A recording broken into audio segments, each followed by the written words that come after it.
Okay, well, all right. It is 2 p.m.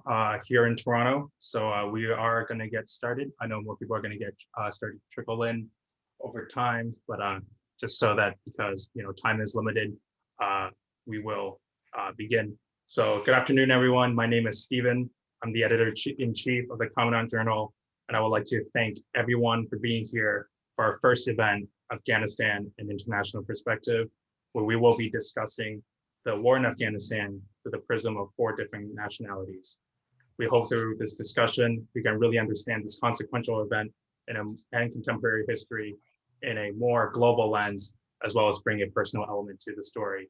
Because with social media and being quarantined, we've kind of distanced ourselves with personal connections. So we hope to bring that primary source element back into it. Before we get started, there's a few acknowledgements I'd like to make. First, I'd like to clarify that every opinion that is expressed today is not representative of the government of Canada or anybody, the panel's their own militaries or Her Majesty the Queen herself. And yeah. And I also like to first thank our panelists for being here. I know they have very busy schedules, so it means a lot to me that and the rest of this team that they are all able to join us, especially in such short notice, and given the current circumstances, especially.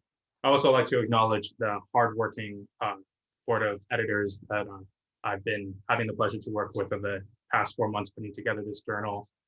So I'd like to thank them individually, first with our faculty sponsor, Professor Vasilis Dimitriadis of the University of Toronto History Department, my managing editors, Mr. Stephen Yee, Nick Donaldson, my associate editors,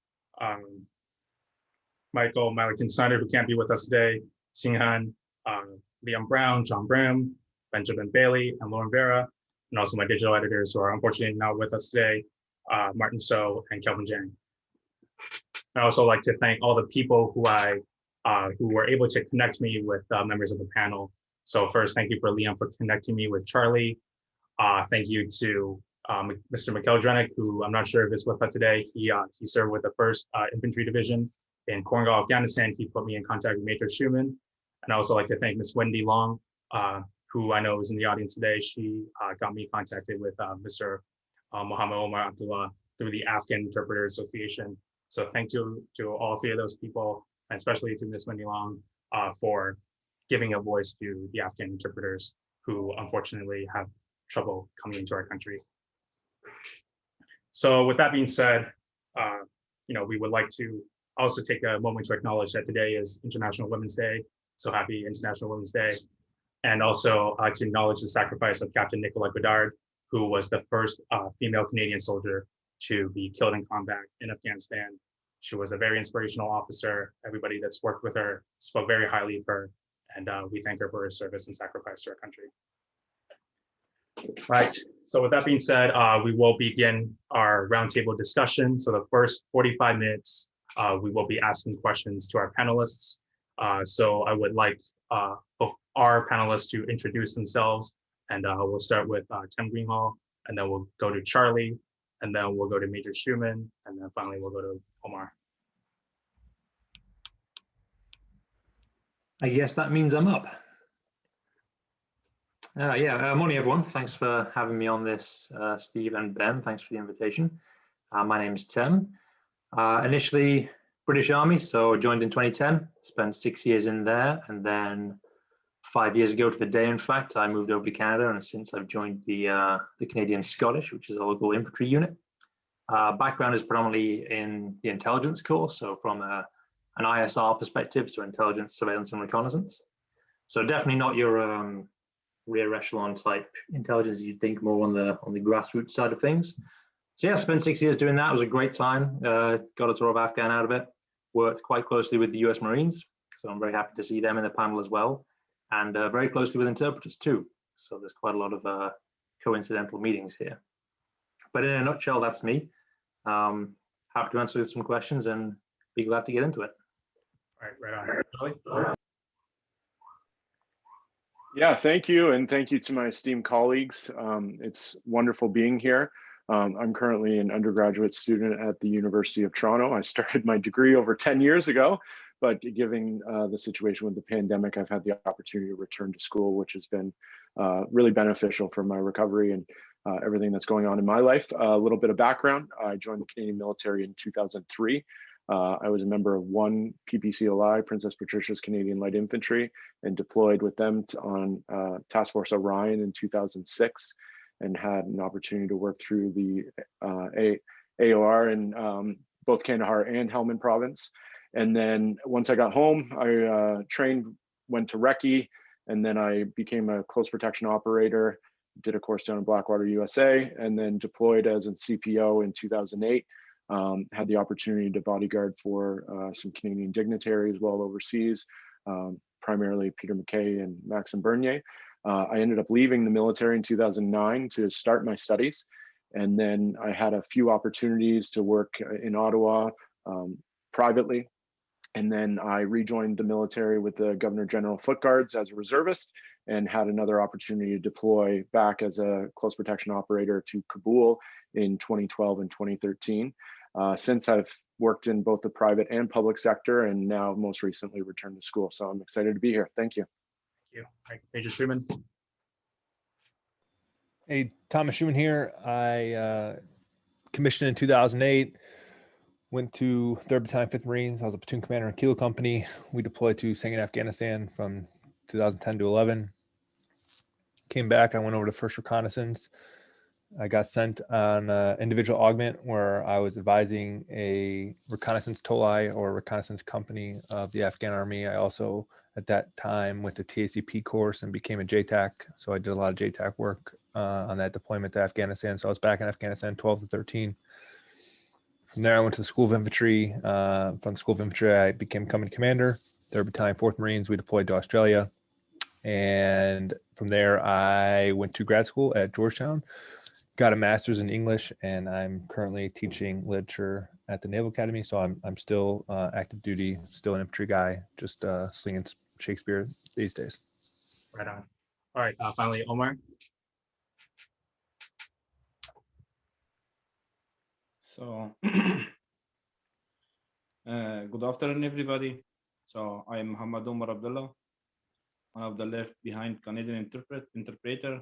So, I graduated from high school in Afghanistan. So, and then I learned in Institute English language.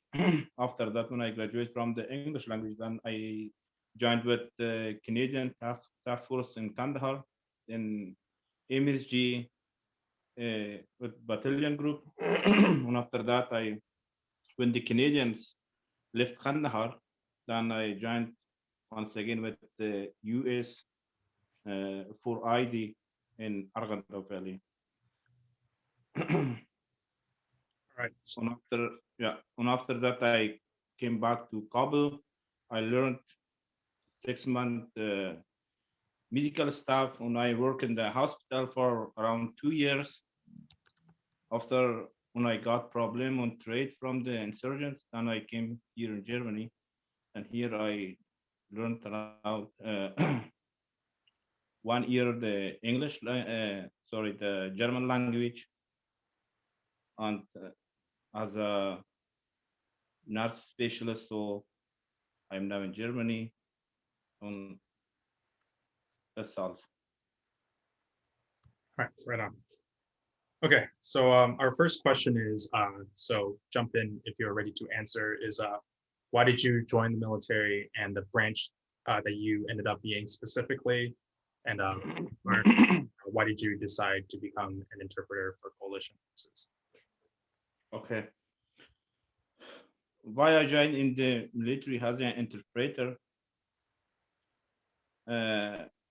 In 2007, when the Taliban, by my one suicide attack, when they killed my uncle, and my uncle was innocent, then they killed my uncle. And then I raised again the insurgents and Taliban. Okay. And that's why my decision I have to work against the insurgents. than I did. All right. Yes, Major Schueman, would you like to answer the question? Sure. I had no intention of service, didn't know anything about the military growing up, and 9/11 happened when I was a sophomore in high school. I said, I'm going to do something about that someday. I didn't know how that would manifest, probably didn't even know that what the four branches, the military were at that point. I also had, but as I matured through high school, I did have also a kind of a civic duty aspect. My mom, Chicago police officer who raised my sister and I, and made a ton of sacrifices to give us opportunities that she couldn't afford. And if America's like a bank, someone's got to pay into that. And so I felt like I should pay into that, which I felt was pretty special, the kind of opportunities that just, some hard work can create in our country. So it was those two things. And definitely 9/11 was the first call, and then just a kind of overall civic duty. And I didn't know if I wanted to join the Navy or Marine Corps. I did ROTC, which I don't know if you have in Canada, but it's like the Reserve Officer Training Corps. And while I was in college, so the government was kind of paying for my schooling, and I didn't know if I was going to go in the Navy or Marines. And what I noticed is I think there are some higher standards. Maybe I think this organization might be a little bit more challenging, and I've always been attracted to who I felt had the highest standards and where the greatest challenge was. And so far, 13 years later, the Marine Corps is still holding high standards and providing that challenge. So I think I'm happy that I ended up here. Charlie? Those are tough acts to follow, but yeah, I had a similar experience growing up. I was in grade 11 in English class when the Twin Towers came down, and that greatly impacted me, having such an interest in history since a young age. And I feel there was like a romanticism type element to it that I just wanted to kind of see what I was made of, and really wanted to go. And I grew up in Oakville, Ontario, so there was no socioeconomic thing that got me into the military. It was more a passion of patriotism and really wanting to do my part. And I saw it as an opportunity of, if I get in and I don't like it, in 3 years, I'll be 21 and I can go off to school and do those kind of things. So for me, it seemed like a natural transition, and I ended up staying past my initial engagement and stayed a second one, and then left for school and ended up coming back. So it's ingrained in me somewhere for sure. All right. Finally, Tim. Some strong reasoning there. Yeah, I'm definitely one of those that just grew up always wanting to do it. I really can't put a finger on when or why it happened. It has just always been there as long as I can remember. There's definitely something to be said about the uniqueness and challenges that service life offers, and I definitely wanted to take a part of that. There's somewhat of a family lineage. I did have an uncle who served in the Falklands War, so I felt like I maybe had something to live up to, although that never really played. By the time I got to the age where I understood what that meant, my mind was already made up. So I don't think that played as much of a role as anything else. It was just something I always wanted to do, and off I went to do it. As for how I ended up in the intelligence corps, I'm still trying to work that one out, because I honestly don't know. I never really thought about it. I never even knew what it was until I walked into the careers office, and they just kind of coerced me down that route. And I'm very glad they did, because it certainly opened up some doors, and I got to do some really, really interesting things, and a couple of skills. I got my degree in intelligence and security through the military. So again, it's worked out wonderfully for me. And then, yeah, like what Charlie was saying, it becomes ingrained in you. I've continued to keep on serving. There's just some parts of it. I don't know whether it's the camaraderie, or again, the challenges, or just that knowing in yourself that you put on the uniform and come what may, you will do the job. I don't know, but there's something about it that still continues to speak to me. So call it what you will. That's how I ended up where I am now. All right. So a lot of your answers actually leads on to our next question. As someone who I think people of my age group, we grew up not really knowing what 9/11 really was. By the time we were old enough to kind of understand the impact it was, we were already, 14, 15, a few years down the line. So the question we want to ask now is, where were you on 9/11? And in your own countries, we have in Oakville, in Chicago, and in Britain, and also in Afghanistan. How did your country respond to such a monumental event? If you want to, whoever, I suppose, if you have an answer, just, go ahead. Just questions from me, huh? No? If you want to answer, Omar, yes, Asking. go. Actually, for Okay. yeah, go ahead. Yeah, the 11 September 2001, when this happened, you mean the suicide attack by the Taliban or Al Qaeda? That's your question, right? We were in Pakistan when the Taliban occupied all Afghanistan. We were in a refugee camp in Pakistan. When that's happened, that I was around 13 or 14 years old. I was very young when we didn't understand about the politics or why this happened, why the Taliban did that. I really don't know about that. That's but I'm so sorry. So many people died. I know that. I realize it now after that couple years. Yeah, but I was very young and 14 years old, and I yeah. All right. Did people in Afghanistan, by and large, or in Kabul, did they even know, I suppose, like that 9/11 even happened, or did they know that the Al Qaeda had, organized this attack on the West, or were they, or is it just business as usual in the streets of Kabul? Yeah, many people in Afghanistan, especially our province in Kabul, they believe for that the Al Qaeda, Osama bin Laden, on when the Osama bin Laden died by American Special Force. I was in Kandahar on that time. Actually, honestly, we were very happy about that when the Osama's dead. Interesting. Mhm. All right. I suppose Major Schueman, if you want to give your answer. Yeah, I was just, it was very, it was a loss of innocence there, I think for America, there'll always be kind of before and after a moment in our history. And, you just didn't grow up thinking that was, I mean, I guess it happened, December 14th, back when, in Hawaii, but you just think you never thought for a moment growing up that anybody could touch America or that anything like that would ever happen in America. And so it was really, and now, unfortunately, terrorism is so ingrained and enmeshed in our culture that, young kids now can probably talk or pontificate on this topic of terrorism, but no, like,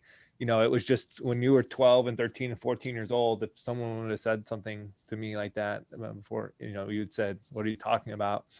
And then, Sebastian Junger has a great part in his book Tribe, where he talks about what happens when societies face a threat like that. And it was something very special. There was when George Bush threw the first pitch out at the Yankees game, crowd was going wild.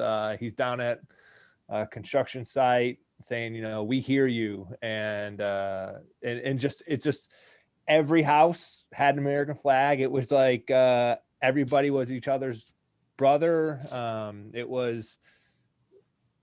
it was a very unique and special time where we just put aside our differences and everybody was just American first. And it was, you know, I think if anything, America responds to adversity very, very well. And it really showed, I think, our character, that when all this superfluous stuff gets put to the side, who we really are. And it was pretty special. All right, Charlie, of course, you were in Oakville, so a few miles across the border. I know that in Vancouver, where I was from, there was the airport situation. So what was it like in Toronto, in the Greater Toronto area on September 11th? Well, just to echo Major Schueman's point of just the feeling of not so much nationalism, but more patriotism at the time. And I mean, notwithstanding the encroachment on some Middle Eastern territories and what brought it all about, notwithstanding that, there was just this feeling, like Major Schueman said, of collectively coming together. It was the first time in my lifetime, for sure, that anything catastrophic like that had ever happened. And just being interested in history and political science at the time, I felt like there was some form of duty that something had to be done and that we had to protect our borders and things like that. And so, I mean, ultimately, growing up in Oakville, we certainly weren't hard done by or I mean, those kind of things didn't really encroach on our life at all. You know, I grew up playing hockey and that was about it. And then when this all happened, the little thing in the back of my mind that always had an interest in joining the military, it was like, now's the time. If you're going to do it, it's now. And I don't recall as much those first few months, or even, I mean, I just remember watching it over and over and over on the television, you know, before DVRs and things like that. And what I really remember is leading up to the buildup of Operation Anaconda in, I believe, March of 2002.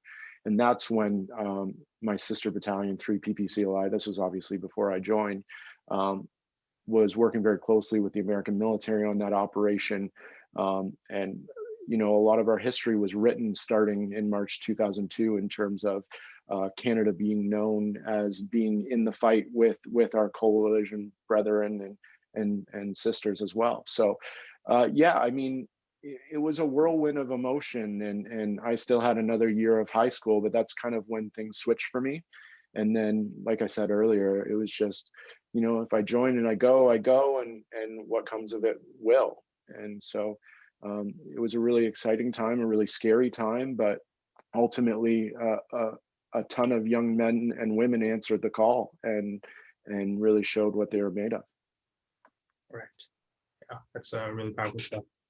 Tem, what was it like across the pond in Europe or in Great Britain? Again, for me personally, I think I was only 10 years old when this happened, so a little bit out of the loop, but I definitely do remember it. And I definitely remember everyone having that feeling, that shock factor hit so many people. Terrorism as a thing was not new to the UK at that point. We'd been dealing with the IRA and a couple of others for many years by then. So the concept of terrorism actually was quite embedded almost. But to see something done on that scale, I think was really a bit of a wake-up call for a lot of people. It was a shock, and it was the first time that you saw so much happen on TV. Like literally the whole thing from start to finish almost was filmed from one angle or another. And that was quite new. So that kind of drove it home. And made people realize just the scale of it. I think from where I was, you know, small rural towns in England, no one was unaware of it. No one misunderstood what had happened. But where I think a lot of people perhaps lost a link was they didn't quite put an event happening in New York to an invasion of Afghanistan. That was kind of lost somewhere in the translation. And many people didn't really understand that. And then what threw another wrench in the works was it was only 2 years later. And then Britain and the US decided to invade Iraq. So again, for some people, there was a further loss of translation because some of them still thought those two things were related and actually they were separate entities. And so that was the initial invasion of Afghanistan. For those who knew it and understood it, was more supported. Iraq was totally bipolar in its opinion of whether it should or should not happen. So you had two almost diametrically opposed things going on in a very short space of time. So that was what I remember most about the 9/11 and the ensuing years, that sort of differing public opinion.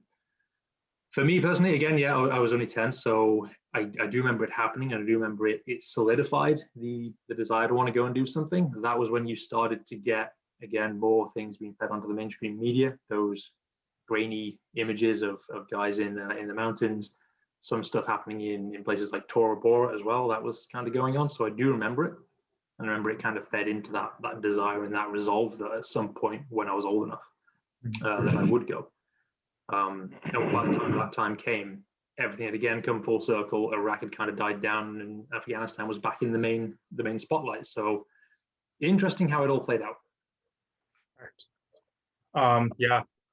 So our next question is, with, I guess you could say in the 21st century, there has been a very big shift from, preparing for invading armies of the Soviet Union coming across the Great Plains and then fighting a very conventional battle to, a lot of counterterrorism and, I guess, peace, nation building, so to say. So the question being, what was it like? What was the training like for a mission set that has been traditionally different for that type of environment? And open to the floor, so whoever wants to answer first. Yeah, I'll jump in if that's okay. For me, going over when we were in our build up in 2005, we kind of had an idea of what we were going into. Initially, when 3 PPCLI was over on Appa and Nakana, that was all under Operation Enduring Freedom. And then it transitioned, Canadians were up in Kabul, and then in late 2005, early 2006, 3 PPCLI was again shifting from Camp Julian down to Kandahar Airfield, and we joined Op Enduring Freedom once again. So we had an inclination of what we were about to get into. That didn't alleviate any of the shock of when we first got there and those sorts of things. There was not a lot of direct engagements at that point, not to say that there wasn't, but it wasn't as sustained. So we were preparing as if we were going in to a very difficult mission, and that's what we end up encountering.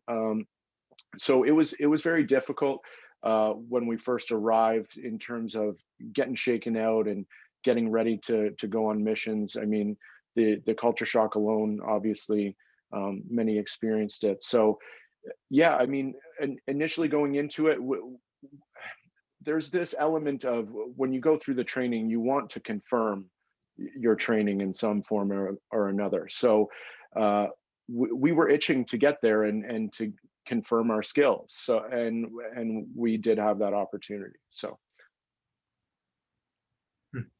Interesting. Major Schueman, would you like to answer? Sure. So when I was in the infantry officer course, I was there in what was it, probably 09? Yeah, July 09. And so most of my instructors were captains who had just finished up after the awakening happened in Iraq. And so it was all very much kissing babies, shaking hands. There was a very heavy emphasis on counterinsurgency tactics and winning hearts and minds, hearts and minds, hearts and minds. And but when we did our workup, I mean, we still train conventionally. I think we still do a good job of training to the biggest threat, and then you can always scale down from there. But during our final exercises, there were key leader engagements and role players and IEDs, and you had to, when I was a platoon commander, I would have to go patrol. This is during training, patrol into the village and assalamu alaikum and shake the hands and find out who the mullah was. And so we were training for, I think, kind of this counterinsurgency fight to an extent, using different counterinsurgency like satellite patrolling and kind of different tactics like that. I mean, I remember reading 3 Cups of Tea on the flight to Afghanistan and thinking that I was going to get there and the village, the elder was going to want to drink tea. And then, and when we got into Afghanistan, the Marines would fly into Leatherneck. You receive like a culture and language little prep course. And I would pull my squad leaders in and I said, we got to learn these phrases. How are you? How's your family? And then I got the singing and no one wanted to have any tea. And there was no tea. And it was very much just clear, kinetic. And so yeah, I returned as an advisor. So on my second deployment, it was all kind of that counterinsurgency, developing rapport, doing my advisor tour. It was all about rapport and understanding the culture so that when you go in there and I was embedded. I mean, I lived with the Afghans for almost a year. So yeah, there was a heavy emphasis on the counterinsurgency stuff and the cultural stuff. But we still, it's called Range 400 and it's this like conventional attack on a Russian BMP position. So we still did our blocking and tackling, but we had definitely a healthy mix of kind of counterinsurgency worked in there. All right, Tem, you trained initially to be in intelligence, and you ended up doing a lot of missions with, driving around in jackals and being in the field. So what was that transition like, or how did you prepare for that? So that was something that I sorted out. The unit I was with, the Brigade Reconnaissance Force, that's where all the jackals, as you put it, come from. So when I got to my first unit after training, it was an electronic warfare unit. So they are the guys who intercept. I mean, the guys on the panel will know what ICOM is. But for those who don't know, we intercept low-level insurgent communications. We can also use equipment to find out where that signal is coming from. And that provides kind of indicators and warnings to the local units, but it also feeds up into the wider intelligence picture. So again, working very closely with interpreters in that. That was where I started out, and then I found out this thing called the Brigade Reconnaissance Force, and it sounded like a really good go. It was sort of I don't want to say it was on a tier system because that sounds cliche, but it's the eyes and ears of the brigade. And so it selects who it wants to go into it. It's something you have to apply for. No one sort of gets it on merit. So for me, out of training, I always knew that was kind of where that kind of thing was where I wanted to go. The notion of being in the rear with the big maps on the board, it's interesting, it's cool, but it wasn't really something I wanted to do as a 19, 20-year-old. So I sought out the idea of driving around in the jackals. The build-up training for that, when I got through and got into it, was intense to say the least. The UK Armed Forces is small but incredibly vibrant at that time. I was pretty shocked when I got to the BRF and there was 24, 25-year-old guys with 3, sometimes 4 tours behind them in 2 different theaters. So that was a bit of a shock as to think, okay, I am the tiniest fish in the biggest pond here. But the training was good. They were a good bunch. They definitely knew what they were doing. And so it was just relentless. It was constant ranges, constant brushing up on your basic, or not even basic, quite advanced soldiering skills at that point. And then you incorporate all the things that are specific to Afghan, your counter ID drills, all that good stuff, the insurgency piece. For me, on the intelligence side, I often got sent away to go and do things, again, pertaining to culture, awareness of that. I mean, everyone gets some awareness training, but for us, they kind of really drove it home. Just so, again, when you get there, you're not going in entirely amped up wanting to fight. It's that hearts and mind piece, as Major Schueman says. And then on that, so when we got to theater, we, again, not trying to sound pedantic here, we weren't going in as just, we're going to go there and see what happens. We knew we had a very specific role to fulfill, sort of reconnaissance and direct action. So we had a very good idea of what we were going to get ourselves in for, but you didn't really know how that was going to play out. Sometimes you go out, you do an op, and you would just deal with complaints from locals, and you'd feel more like a community support officer. and you were just sort of talking them down about things, saying that you cared, utilizing the interpreters, sitting in the shuras, drinking the tea, accepting the bread when they gave that to you, all the things to sort of smooth over those relations in that particular area. And then other times you go to an area and it felt like the whole village just wanted to come out and fight. And it was, okay, forget all that hearts and minds stuff. Now you are just back to those soldiering skills. So you didn't entirely know what you were going to get. And so you just had to be as flexible as you could. But one thing I'll say, coming back from Afghan, because you mentioned, I've heard the word conventional war mentioned a lot. And this was something that when I got to the couple of years after Afghan ended in 2014, and I was at a unit doing battle group intelligence support, they were more conventionally focused. It was sort of tank on tank. And me and a couple of others, and other people have come to this conclusion as well. We left Afghan and everyone started going on about we're going back to conventional. We've got to do conventional again. It's like, well, hang on. Let's look at what we've really been doing for the last 30 years. Mostly insurgency, mostly peacekeeping, mostly fighting rebels and that kind of thing. This idea that we're going back to conventional and fighting tanks, we've never fought 12, never. It has happened. The invasion of Iraq in 2003, that started off conventional. But my point is, conventional is actually the unconventional part of this. That's the thing we've done the least of, and fighting insurgencies and doing hearts and minds type things and these coin environments, this hybridized warfare is far more commonplace. And so I would say that is more of a conventional thing. So a bit of a tangent, but just something to think about there. I'd be curious to know if the other panelists have an opinion on that. All right.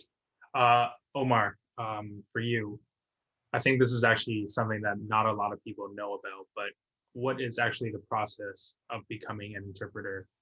How do they go about recruiting local Afghans to be part of the coalition forces?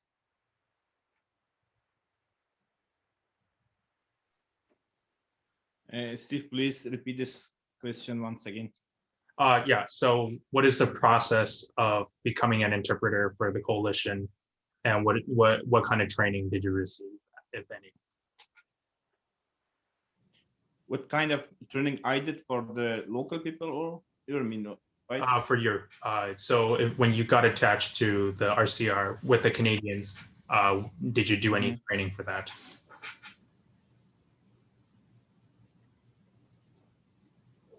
The training for me or training for the ANA or local? For yourself, yeah, for yourself. Okay, how I came to join with RCR, right? Yeah. So one company that's named IMS in Kandahar, near in Kaf. I went on after an examination, asking the English language and Dari Pashto languages, and then we around 2 weeks that trained me, like we talk with local national, what we doing, what is our job as an interpreter. So after that, it sent me in MSG. On the same day, they come the Asker company. No, not the Asker companies. Before the Asker company, the Captain Jeff Haskell, other company commander were in the Pinechoi district. His name David. I worked around 3 or 4 weeks with David on then they come Asker company. All right. Our next question. So at the point of your, I believe your second tour, Charlie, was 2008. And I believe Major Schueman, that was the year of your first tour. By that point, in Canada, at the very least, public opinion for the war was at its lowest point up to that date. In Britain, Tony Blair had just lost his re-election campaign because of his ties, with a big reason being his ties to the George Bush foreign policy. And in the United States, the public opinion for the war in Afghanistan has also been declining, and it would continue to decline throughout the years. So my question to the panel is, was it like, I guess, serving in a war that has become unpopular with the civilian population? And on top of that, I suppose, how do you put aside your personal feelings about the conflict when you're in that environment? And again, open to the floor, whoever wants to answer first. Yeah, I mean, that's a great question. By 2008, it was starting to come into the public domain. Even in 2006, obviously people close to me knew I was overseas.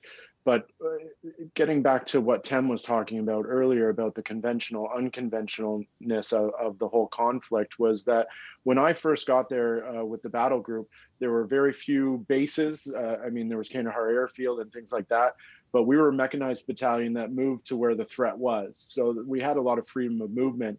By the summer by July 2006, we were starting to get into sustained engagements with the Taliban through the Panjwai and Helmand areas. And so then by September 2006, when we were ripped out by the RCR, obviously the white school for Canadian historians that know what's going on there, we lost 4 members of PPCLI at the White School on 3 August 2006. We had a changeover, and by September 2006, we had switched from OEF to NATO, so rules of engagement had changed, and it resulted in loss of life. And it was that summer that kind of, in the Canadian mind, like, it just kind of opened everybody's eyes, like, what the heck's going on there? I had so many people, when I would get back, be like, oh, how was Iraq? You know, like, they didn't know what was going on. And suddenly on the news, they're seeing, you know, troops in combat and in contact, and they're seeing all this media footage coming back. So by the time I'd gone through some more training and got back in 2008, now as a close protection operator, it was unique because I'd seen the war from the micro level, you know, just a private, you know, with an M203, all the way up to seeing it from the macro level, being with Canadian dignitaries and the generals that are kind of controlling the movement. So it was very unique in terms of public opinion, because now there was a lot of justification that went into it, right? And I think what ended up happening was that's where the counterinsurgency piece of it really took off.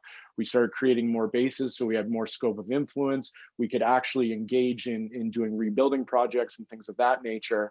So that limited our scope in terms of flexibility to move to where the threats were. And I'm sure that Major Schueman and Tem experienced that as well in Helmand province, that with that zone of influence, you could have a sphere of influence where you could work on rebuilding projects, but now the threat changed from sustained contact to a ton of IEDs, and Major Schueman can speak to that, I'm sure. So it was just a whole transition, and now we were playing with the element of public opinion, where there was a lot of, what is it for? Why are we losing people? And where's the outcome? Like, they wanted to see results. So it definitely, in my mind, there was a huge shift and led to some justification on my own behalf to try and figure out why are we here and what are we accomplishing and things of that nature. Yeah, Major Schueman. So I was actually just commissioning in 2008. I was working up in 2009 and then deployed in 2010. And I think that the Afghan war wasn't necessarily unpopular at 2008 because we weren't really fighting the Afghan war at that time. It was kind of, things with Iraq were just wrapping up because Iraq had become so unpopular. And but then all of a sudden it was like, shuffle the cards, we got to go in Afghanistan. And it was like, we're there to build the nation. No one really knew what we were there. I think still people, you know, General Mattis will say that it was very poorly explained, and he ran CENTCOM, you know, and so like if he wasn't really tracking fully of what was going on and why we were going back in, I think, you know, you could rest assured that most of us weren't really too sure what the deal was. But yeah, I think we were there to like provide security and build the nation. And so I think initially the, you know, Anaconda and Jawbreaker, I think, right, were all very popular, you know, send them over the mountains, get them out of there. That's good. And then that was all over around 2003. And then we drift into Iraq, and then it's like, now we're drifting back into Afghanistan. And so this mission creep, I think, you know, people before people knew, it was like, wait, we're back in Afghanistan. It wasn't like unpopular. It was like no one knew we were there, and then we were there, and then you've got the whole thing with the Rolling Stones article and the surge, and you know, I think it was McChrystal, right? And so that kind of all that drama kind of was going down as far as, you know, and then Obama says, okay, we're going to do the surge, but then we're leaving. So then he forecasts the departure date, and that kind of causes a lot of consternation. And I mean, Americans were, I still think, very supportive of the troops, regardless of if they were supportive of the war or not. So, you know, I don't want to try to paint a picture where I didn't feel supported. I mean, every day I'd get 100 new letters from the Boy Scouts and from the schools, and this, dear soldier, thank you so much for our freedom. And it's like somebody mowing a field of children down, right? These crazy kids send you the most demented cards. And so, I mean, I felt very supported. From my church sends me care packages, my grade school, my grammar school sends me. And so, like, you know, but ultimately, it doesn't matter if the public supports the war, doesn't support the war, to the soldier or the Marine. And like, no, it doesn't, because like, I don't care if people say thank you for your service, and I don't care if people don't say thank you for your service and don't like what I do, because I don't do it for free bloomin' onions. In America, we have Outback Steakhouse, you get free bloomin' onion, right? I don't do it for the free bloomin' onion. And so if you want to say thank you, to feel better about yourself, you could say that's fine. I'm not going to make it weird. And if you don't want to say thank you, I don't care, because for me, the strategic stuff of, oh, we're in the war in Afghanistan, like, I was a lieutenant.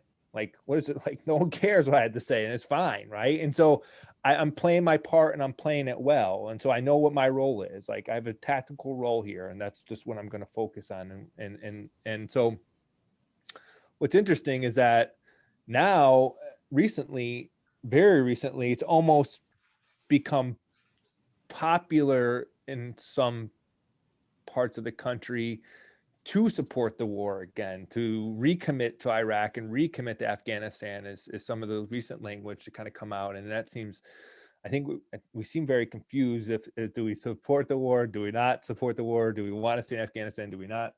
And so, but that's kind of more modern times. 2008, I don't think there was a lot of hostility against the war in Afghanistan. I think there was hostility against the war in Iraq, and Houdini, before we knew what was happening, we were surging into Afghanistan. Yeah, I've been to a few Outback Steakhouses back in China, so I know the bloomin' onions are a good item. Tem, I know that in Great Britain, Tony Blair and the Labour Party, they basically excommunicated him for the global war on terrorism.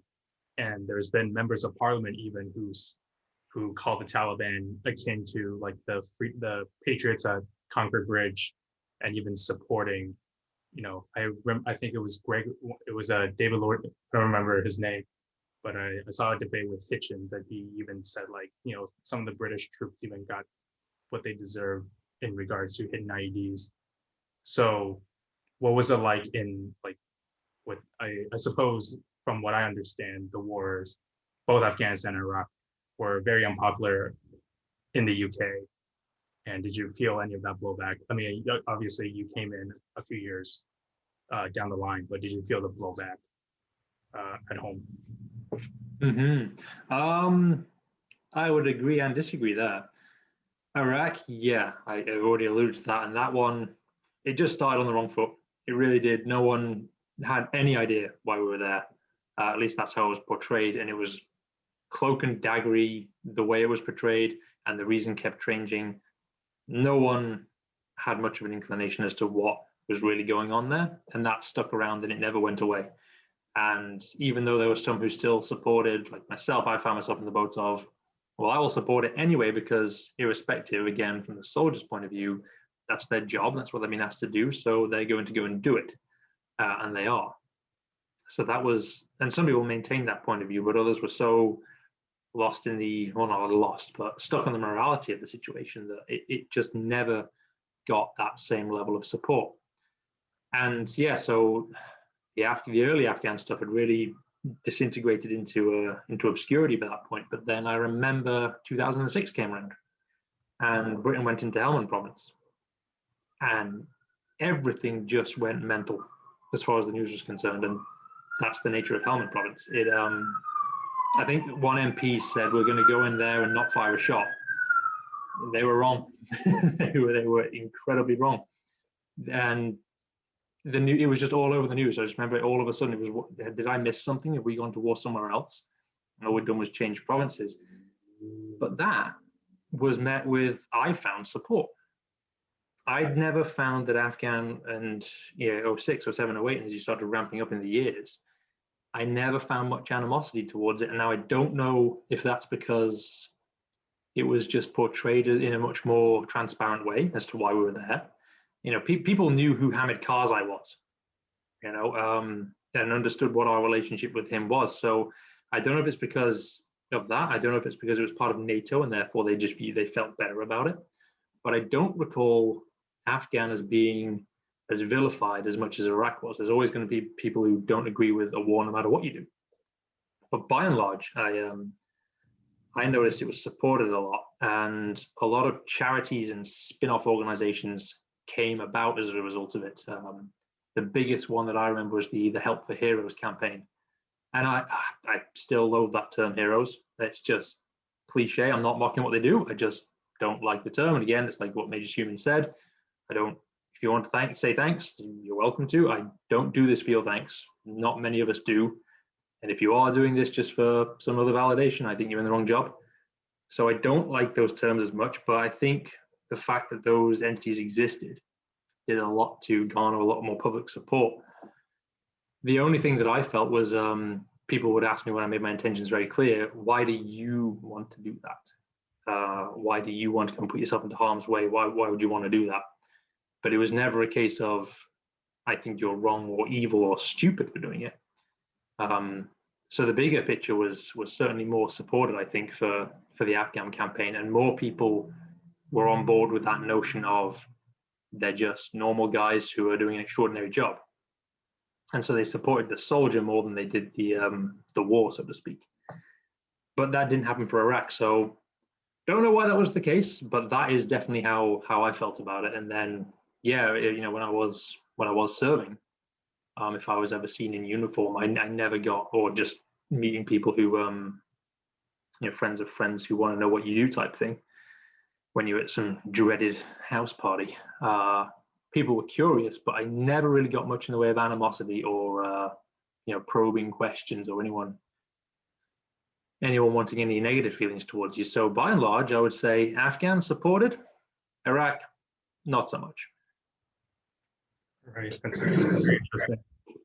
For Omar, serving with the Canadian forces and then subsequently with the Americans, I suppose, did people in Afghanistan, like, what was the relationship between Afghans who worked with the coalition with the local population? Did you feel like you were still connected to your community, or did they have some backlash with you colluding with like a foreign power, so to say?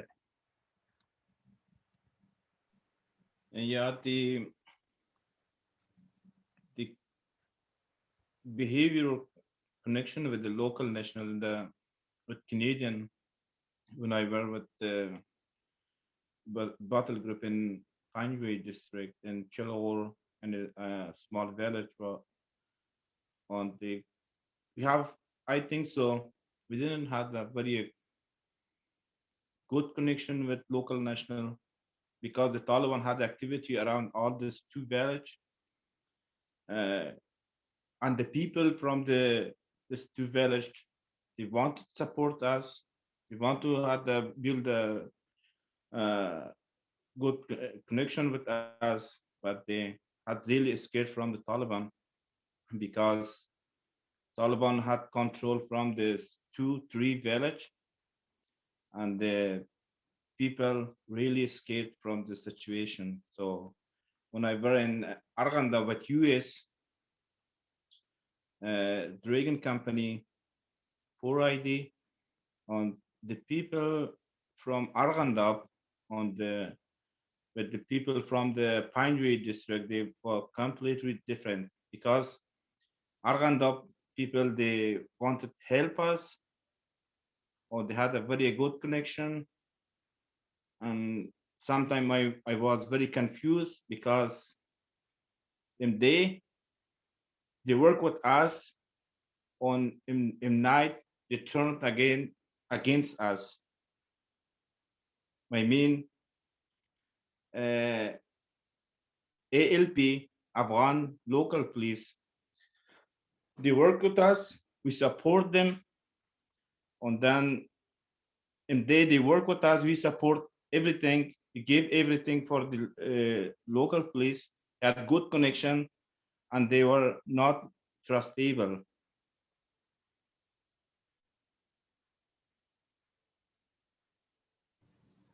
So, all right. Okay, moving on. So this will be the last question from me, and then Nick will take over for the Q&A session. We see. So this is more about, I guess, media and the portrayal of Afghanistan. For example, after Vietnam, I would say maybe a few decades later, you had a lot of Vietnam movies that painted the conflict in a certain way with films like Forrest Gump, Platoon, and now with Afghanistan, we see films like The Lone Survivor, or in Britain, there were a lot of embedded journalism. And for in Canada, I don't know how Charlie feels about Hyena Road. I know that's a movie that's generally very hated by the community. So I think, so the question is, how do you feel that your experiences were portrayed in your own nation's media, whether it be film or journalism?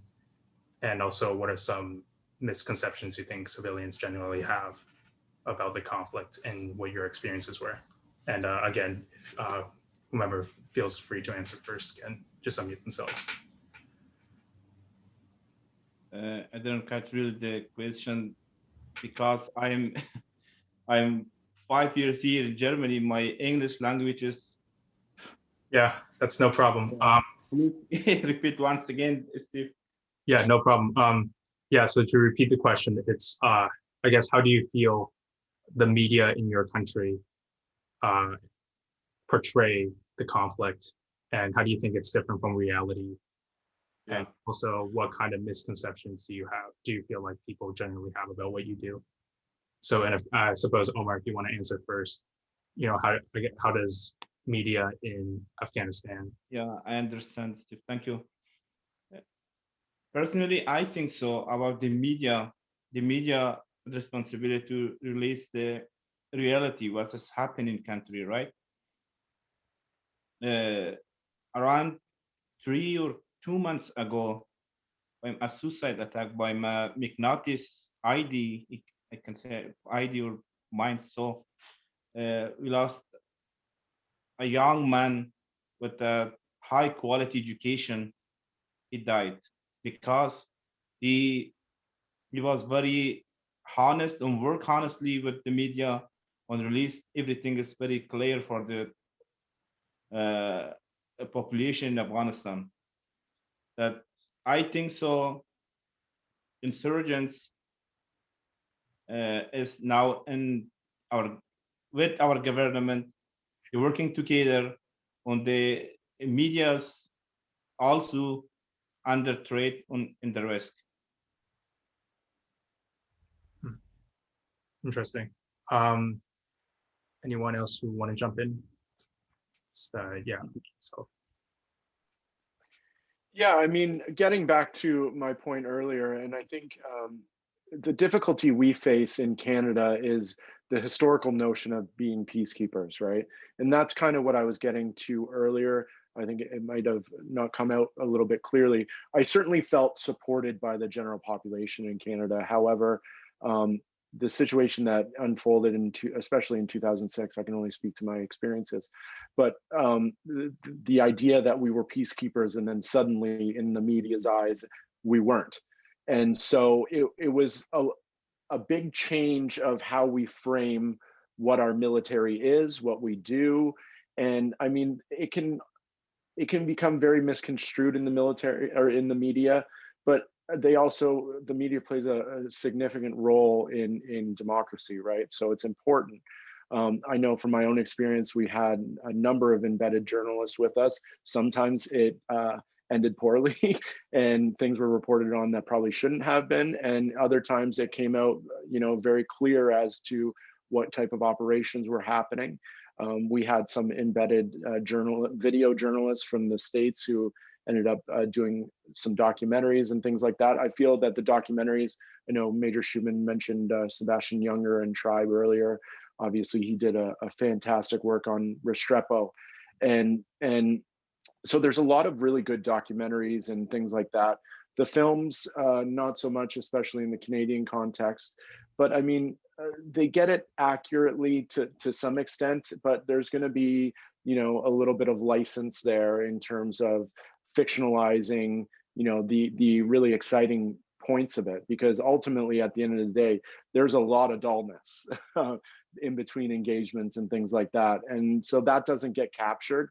And there's a lot of very exciting moments where you do engage with the local population. You feel like you are making strides in making their lives at least a little bit better, especially from an infrastructure standpoint.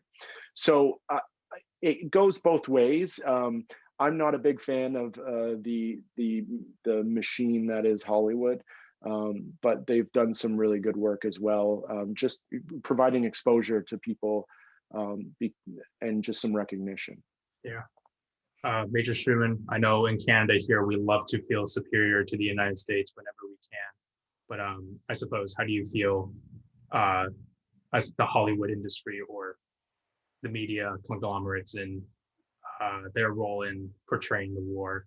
And what do you think they have created misconceptions or reinforced factual information in the general sphere of debate, I suppose? Sure.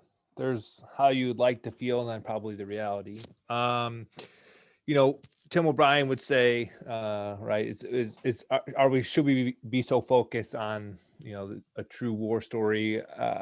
We had BBC out there because the British lost more soldiers in Sangin in that district than anywhere else, and then we came in there and we started taking some pretty heavy casualties. So we had the BBC there. We had a lot of coverage from NPR, and then we had a couple books written about that deployment. Bing West came out, and he wrote a book called 1 Million Steps. And so there was a lot of coverage specifically about the fighting that we were in, how fair or unfair it was, how accurate it was portrayed. I think that's all up for debate. I wish probably that the media had been more willing to challenge some of the stuff going on in Afghanistan, because I think it might have forced people to articulate purpose and strategy a little bit more. But the media, I think, largely gave DC and kind of the higher ranking generals a pass on all things, where it's the pendulum's always swinging. Whereas Vietnam, there's probably justifiably so some harsh criticisms, but then also sometimes unfair criticisms as well. And the thing that I want to talk about with the media, most importantly, is that the media portrayed veterans as victims, and this narrative has stuck to veterans. And this narrative, and I don't know if it's the chicken or the egg. I don't know. There's definitely some culpability with the veterans for perpetuating this narrative, and so I don't know if it's because the veterans claimed this status, and then this is what the media started to report. I think it's probably more that the media kept framing veterans as victims, and when someone tells you something enough, you are akin to start believing it. And so, you know, when I was at Georgetown, I studied trauma narratives and this veteran as victim narrative, and trying to trace it from kind of Homer, and you through all the Vietnam films, you can see it very clearly when in First Blood, when Rambo's like, you know, you trained me to go to war, and then you spit me out. Now I can't even drive a car right. And then you follow to American Sniper, and you can kind of see Chris Kyle comes home and he's on the phone in the bar, and he can't come home. And this idea that you go to war, you become damaged goods, you can't come home anymore. There is no ability to reintegrate. And I think 97% of the New York Times articles from like 2003 to 2012 reported on veterans as some kind of with some kind of correlation to damage, whether that's PTSD, moral injury, unstable, suicide, violent, like, and so to me, the media did a real injustice to veterans because it completely failed to address the post-traumatic growth, all the success stories of veterans coming back and going to universities and starting careers and raising families. And so to me, the big disservice with the media is this perpetual, this veterans victim narrative that I've personally have a stake in trying to reframe that narrative. And that's been something that I've been working on for a couple of years. Very interesting. It's something that you know, you don't generally hear about that point of view. So lastly, Tem, if you want to touch on how, I guess, British media portrays the UK armed forces to kind of connect the population with the war. Yeah, I mean, I don't necessarily want to restrict it to just the UK armed forces, but I'll try and keep it as local as I can. But by and large, I'll say that the media, it's not a friend, it's not an enemy. I think people they see what they want to see. I think Hollywood is always going to win out by volume of sales, portraying its view of what war is and what conflict is, than any amount of real stories, books, memoirs, or whatever, because that's what people have ingrained in their head as to what it is. And so they go and seek that out because it kind of reaffirms that. The BBC did. They did a brilliant series of documentaries called Our War. And this was all taken from helmet camera footage from the early days of Afghan, sort of 06, 07, War Herrick, right through to sort of, I think, maybe 2012. I think, I'm not sure, but it was brilliant. It showed every side of that conflict, from the real nitty-gritty madness, being in close contact, the IED strikes, but then it also showed the human piece, and it showed the camaraderie, and it showed how the war changed. And the big thing, well, not the big thing, but one key thing there is, and it kind of ties into Major Schueman's point, and I didn't know if we're going to get into this, but again, yeah, that victimization piece, not a fan at all, and no, I don't know where it comes from either. I think a lot of people who perpetuate that, they come for whatever reason to see themselves as damaged goods, and then it becomes part of their identity, and then they don't know how to move past that, and then the media feeds into it, and then that perpetuates it, so now they've got something to relate to, and so they kind of want to stay broken. And I don't know, I won't comment too heavily on that, but I just find that, again, that people seek out from the media what they want to see. And so they see that, but what isn't reported on, again, the growth piece that was mentioned, but also, and again, I'll be really careful what I say here. I know that people have bad experiences. I do have a friend from the US Marine who took his life, Sergeant Josh Beal. He was with 27 Weapons Company. So I get it. And I'm just saying that to clarify that I get it. But when I speak to my friends, and from my experience, the big thing we deal with is the whole, but wasn't it fun? Isn't that what we wanted to do? Would we turn down going to do it again? And so it's actually that dealing with the positives that you take away from it. And that's, yeah, that's not reported on at all. And this generation of soldier who's kind of wandering around thinking, no, that was great. I'd do anything to get back out there again. So I do find the media weird. Going from the UK side of things, again, the documentaries like Our War, where it's just very real, it's no nonsense. Coming to Canada, I've definitely noticed at every level, media-wise and in the public, it is far more dramatized, and it is far more, I'm going to say Hollywoodized.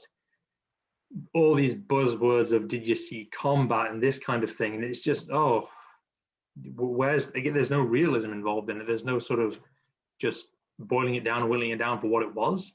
It's this, again, people just ask you the questions of what they want to hear. And I don't know if that is, not to tread any toes, and if that's something that's seeped up from the States, because the media machine by there is a vastly different beast. I don't know where that comes from, but I've found that's one of the biggest differences that I've noticed. Is people's perception of that, again, that Hollywood versus reality, seeing what they want to see versus what it actually is.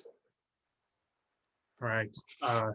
Major Schueman, do you want to maybe build on Tim's point or anything? Yeah. So, I mean, one, I blame again Homer. Where does it start? I would want to say Odysseus, right? In the Odyssey. Odysseus, our first, where do we get our warrior archetypes from? The Iliad and the Odyssey. And so Odysseus can't come home, comes home, he's not happy when he's home. And then we just see this same story recapitulated through generation after warrior. And I want to say that I like to blame Homer. He's an easy target, can't defend himself. And then, so to your point, Tim, about, I know so many veterans who didn't get to go and struggle with that, right? To your point, to say that, like, this is, when you join the Marine Corps, I mean, you join the Marine Corps because it's Joseph Campbell, it's the hero's journey. We want to go off and slay the dragon and test ourselves and validate. We feel like we have a calling. And how do you guys might probably don't know Allen Iverson references, but he said, well, you're talking about practice, right? You want to get in the game, you want to see, can I compete in the arena? And it's very important rite of passage for so many of us. And I have this quote from Mattis here, and it says, and a question comes to mind: what can I do to repay our country for the privilege of learning that only the things that only you in this room taught me? For today I feel sorry for those who are not with us when trouble loomed. I sometimes wonder how to embrace those who are not with us, those who are not so fortunate to discover what we were privileged to learn when we received our master's and PhD in how to live, and gaining the understanding and appreciation of the small things that we would have otherwise never known. And so, yeah, I mean, it's it's 10 out of 10. I do it again. And it's not to romanticize it. And because you'll find that I've you check my story today, I posted something from Verdun where the guys were, I'm nothing romantic or glory about it, but there is something very valuable in that experience as well. So. Yeah. All right. So that concludes our moderated discussion part. I will pass it off now to my good friend Nick Donaldson, and he will lead the Q&A. So Nick, I guess you have the con. I just wanted to thank you guys so much again for coming here, and thank you guys for your service. It means a lot for you guys to speak to us today, and we've got some good questions. And if anyone at any time needs to drop out, because I know we've gone long already, if you need to leave at any time, just feel free to. Honestly, it's a great thing for you guys to be sticking around. So first question's from Wendy Long. So what are your opinions on the current Taliban peace talks? And this is sort of to the general group, I think. So we can start with Charlie or Major Schueman, whoever you want. I'll tap out. So I'm probably not appropriate since I'm active duty. That's actually a good point. My personal opinion is maybe not congruent. So yeah. I'm out on this one. This is a tough one to lead on, that's for sure. Although I think Major Schueman brought it up a very valid point earlier. As soon as we set a date, we were fighting an uphill battle. As soon as we set a date to when we'd be withdrawing, and ever since 2006, especially in the Canadian context, that was something very difficult. That there was, an end in sight, and we always felt that. Like by setting that, the Taliban can just kind of sit back. They were able to control the momentum, in my own personal opinion. So that's a really difficult one. I hate to see it. I still believe in the responsibility to protect principle, and I believe that we should be helping those people that are subjugated under any type of authoritarian rule, religious or otherwise. So ultimately, in my own opinion, I knew this day would come, and it's a tough pill to swallow.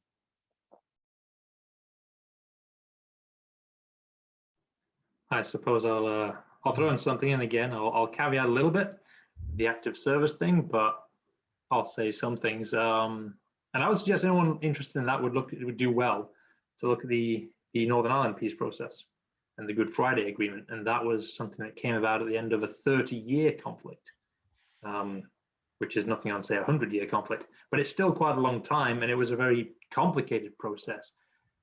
And what did it achieve?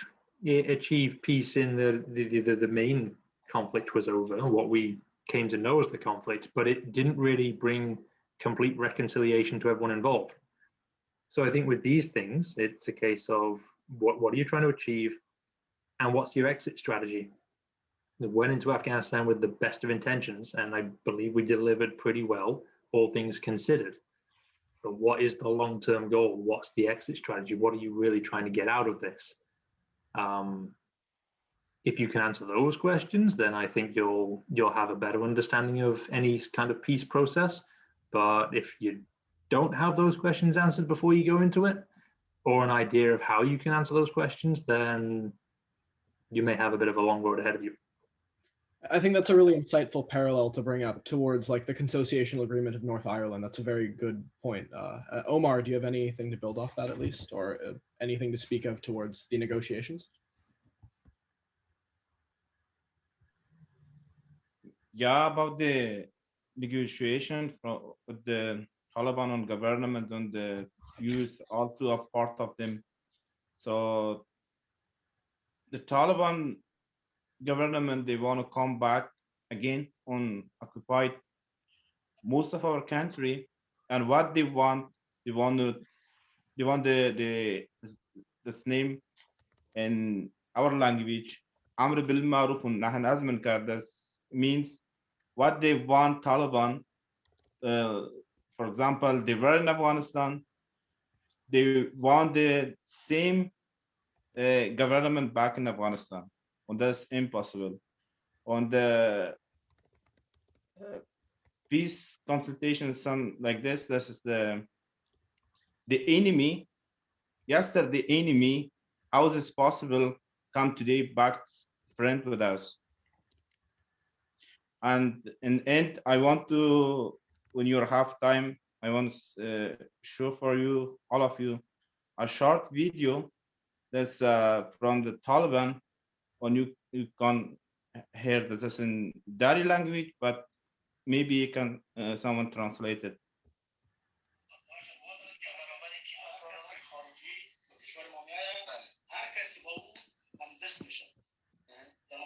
Mark, can you move your phone up a little bit?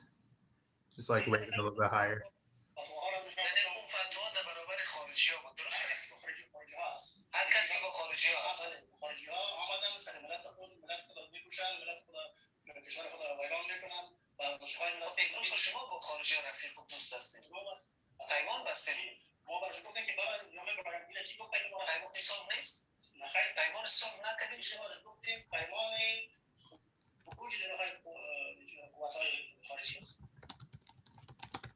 Okay, that's it.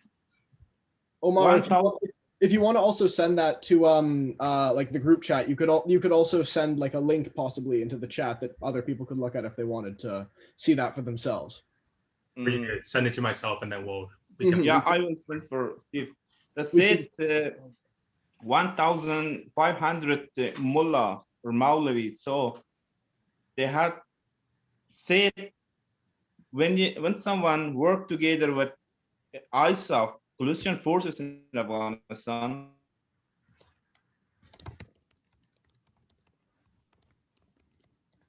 live in Afghanistan.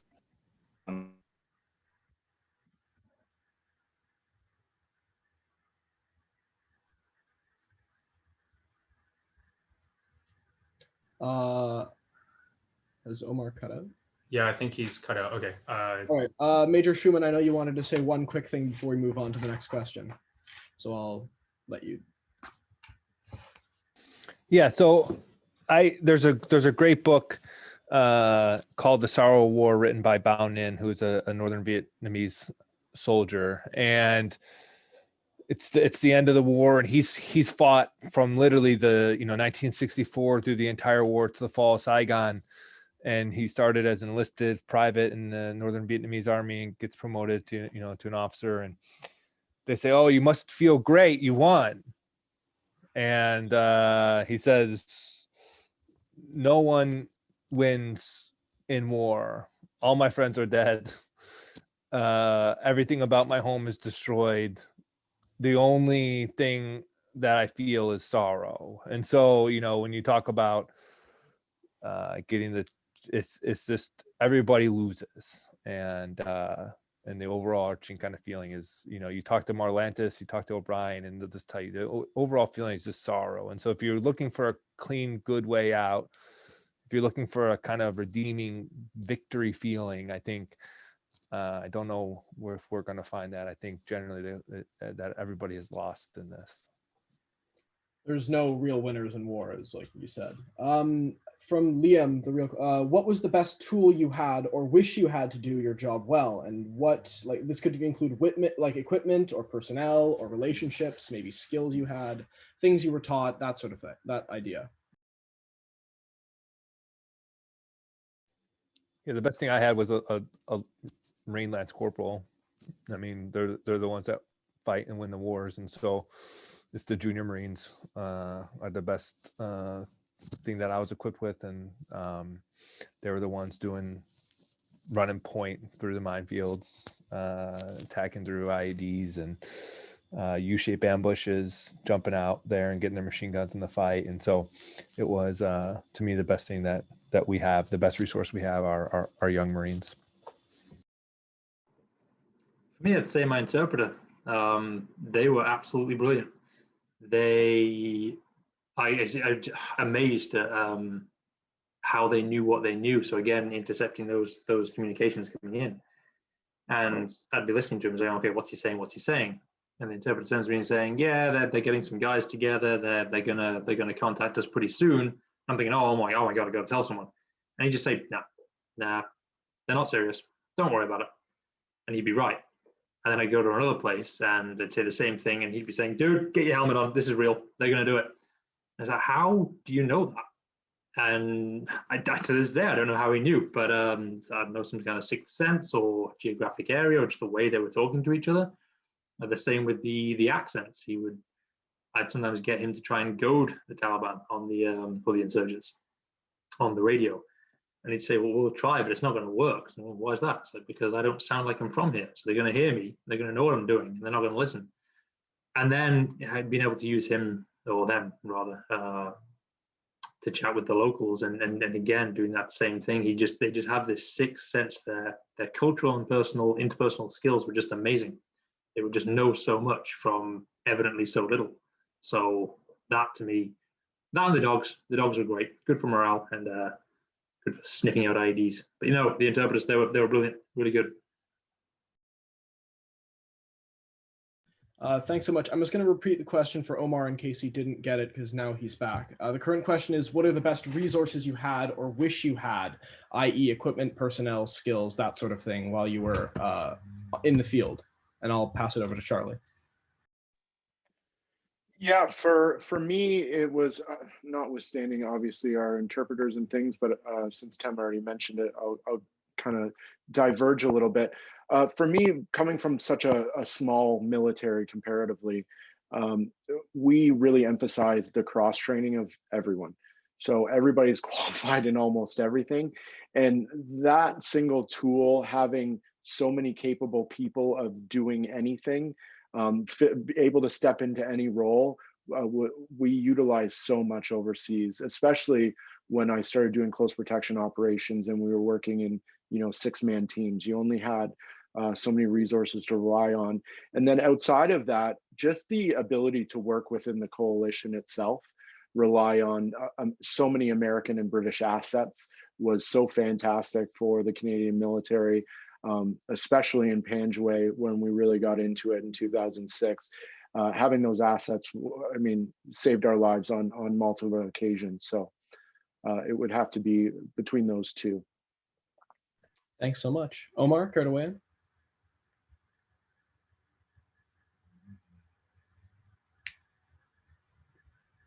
Omar?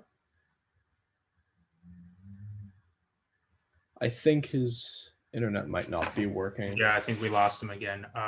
Do you want me to just move on to the next I question? think he's back. Yeah. Yeah, he's back. Okay. There it is.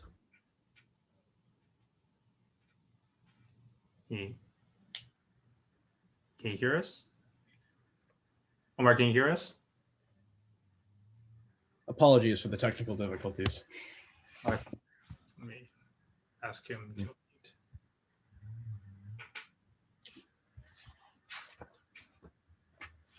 Omar, can you hear? Oh,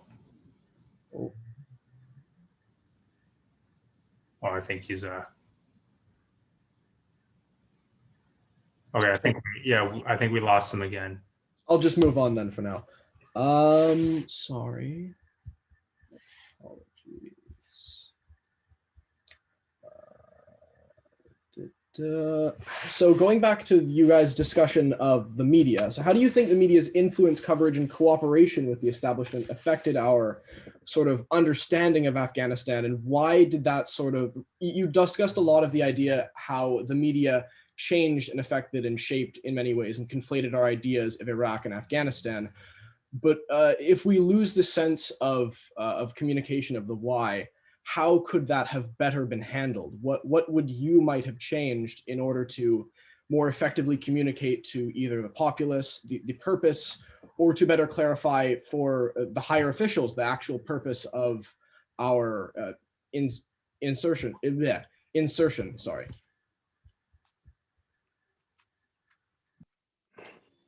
The military is just very popular, you know, when we look at institutions within our government, the DoD is you know, whereas Congress is like negative $1 million, you know, the military always ranks pretty high. And so I think that the media just uses kid gloves and is afraid to challenge anything that has to be surrounded about the troops, and that they might be perceived as insensitive or have people cancel them or whatever, you know. And so I don't know if there was the fortitude to kind of ask some hard questions and call some things out because they didn't want to seem like they were not supporting the troops would be a death sentence, you know. And so I think sometimes we forget that the best way that you can support the troops is by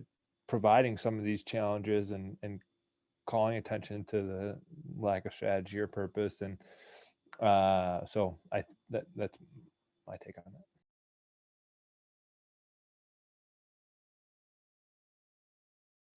Tem, Charlie, care to weigh in, or Omar, if he's back?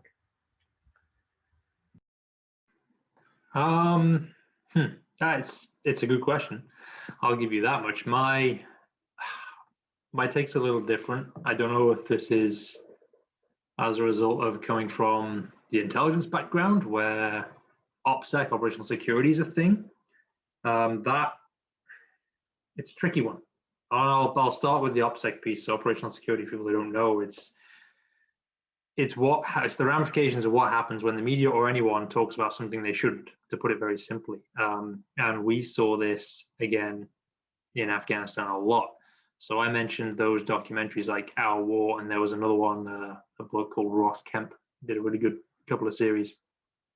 Good intentions, really good at providing that ground truth picture, not so good at giving away our assets and capabilities. People back home aren't the only ones who watch these things.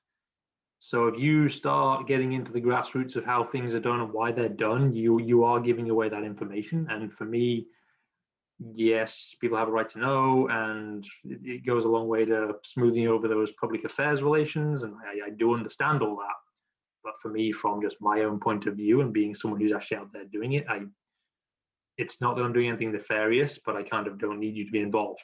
I'll remain accountable. We all will. And we've seen what happens when people don't. But to a certain extent, just don't try and jam your hands in there too far, because you don't know what the outcome of that is going to be. And that opens up a whole rabbit warren for WikiLeaks and Edward Snowden and all that kind of thing. So I'm not going to go too far down there, but OPSEC is a really big thing. I'd say as well, the media, I would like to see it just being quite objective and just reporting on things as they are. I found they like to put their spin on things. They will take any story, Afghanistan, and run with the why are we here and what does it mean and why are they doing that? And they're valid questions, but I don't see that they or a 19-year-old infantry soldier in Afghan is going to be in any better position to answer those questions. And what's the effect of a 19-year-old soldier not able to answer that question going to be? Does it look like he doesn't know? Does it look like his chain of command doesn't know? Or has he simply just not been informed? Or maybe he hasn't formed that opinion of himself? I don't know. So I think the media, as far as it's concerned, when it gets involved in these matters, just report on the facts and what's actually going on, and maybe not try to philosophize things too much. As an idea. Yeah, I mean, Sorry, go ahead, Charlie. oh, no worries. This is a difficult one, obviously, when you're talking about putting pressure on governments and things like that.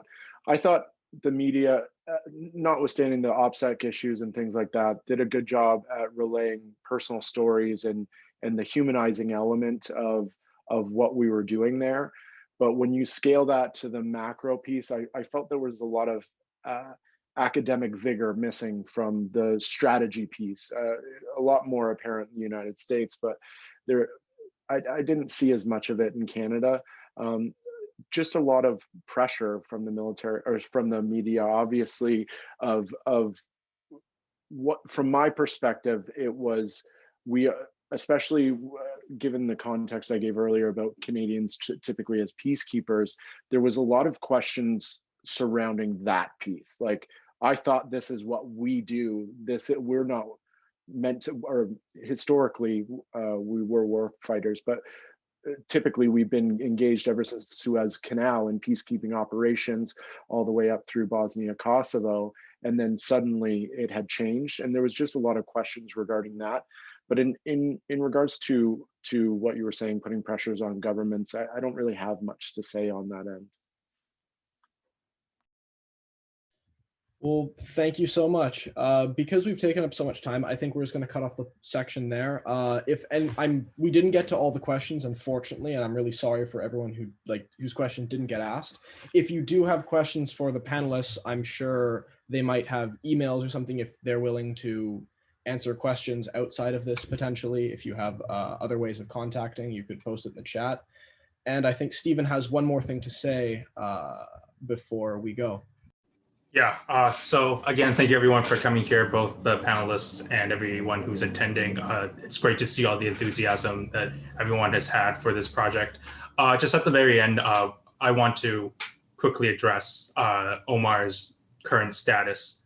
As he's talked on earlier in our discussion, he's lost family to the Taliban, and he had to, go to Germany for his own safety and his own family's safety. His story, there's actually a news article written about him. He had to cross over into Iran, and then he ended up in the Mediterranean Sea, where he was picked up by the Turkish Coast Guard. Very complicated journey to safety in Europe. So, not to rip on anyone or anybody in particular, but the Canadian government, there has been no program or a real effort to bring people like Omar home. If you've read about a few years ago, there was another interpreter, his name was James Akam, and he had to come over by paying off human smugglers, and there was a very long legal process to bring him over. And we have someone here who messaged me during the conversation. I would like to give him the platform because he was a member of the Royal Canadian Regiment who served with Omar. So Mr. Brozan, if you want to say a few words, the floor is yours. Hey everyone, I'm Justin Bronson. I was part of the 3rd Battalion Royal Canadian Regiment. I was with Omar in 2010 down in Chalgor. If you're not sure where that is, it's about 2 kilometers south of Massangar. And I just say that I've been working with Omar a lot the last quite a few years about his immigration, all this stuff. And I was talking to him a lot when he had his journey and stuff through Germany. It was quite the ordeal from what he describes to me. I couldn't imagine, especially with that incident with the capsizing and the Turkish Coast Guard and that. I would just, one thing's for sure is that I think it's very important that we come out with some type of assistance or program for these individuals, because the backlash they're facing at home is life-threatening. I mean, we speak on a daily basis, Omar and I, and he, oftentimes he'll describe to me the threats and things like that, and the threats back home for his family and things like that. And it's disheartening for me to see that he has to go through this kind of stuff after the fact, when, realistically speaking, he was just, he was trying to help Afghanistan, and that's the truth. He was trying to help us because we could see the potential, and we could see how capable these people are, and we just, it's just disheartening to see the backlash at home that he's suffering with the threats and stuff like that. And I'm going to continue to work with him to try and, to try him get him here to Canada. So that's one point I wanted to highlight. All right, thank you very much. And yes, also I'd like to shout out Wendy Long, who I'm not sure if is still in the conversation. She runs the Afghan Interpreters Association down in Ontario here. She's been doing a great job helping bring together the community. So thank you, Wendy, for all you do. And thank you for connecting us with Omar, who's still, in Germany. And yeah, so that concludes our event, Afghanistan International Perspective. Thank you all so much for being here. Thank you for everyone, for both people who spoke and people who attended. We will be uploading this recorded if you do want to go back. So yeah, if you have any questions, you can find us on, you can contact us on social media through Commandant Journal. If you have any undergraduate work, open to all undergraduate students. We do a peer review journals at the end of the semester. So if you want to submit, check out our website for that and our social media as well. And yeah, that's all. Thank you all for being here, and have a great rest of the day. Thank you for joining us. Thank you. Thank you very much.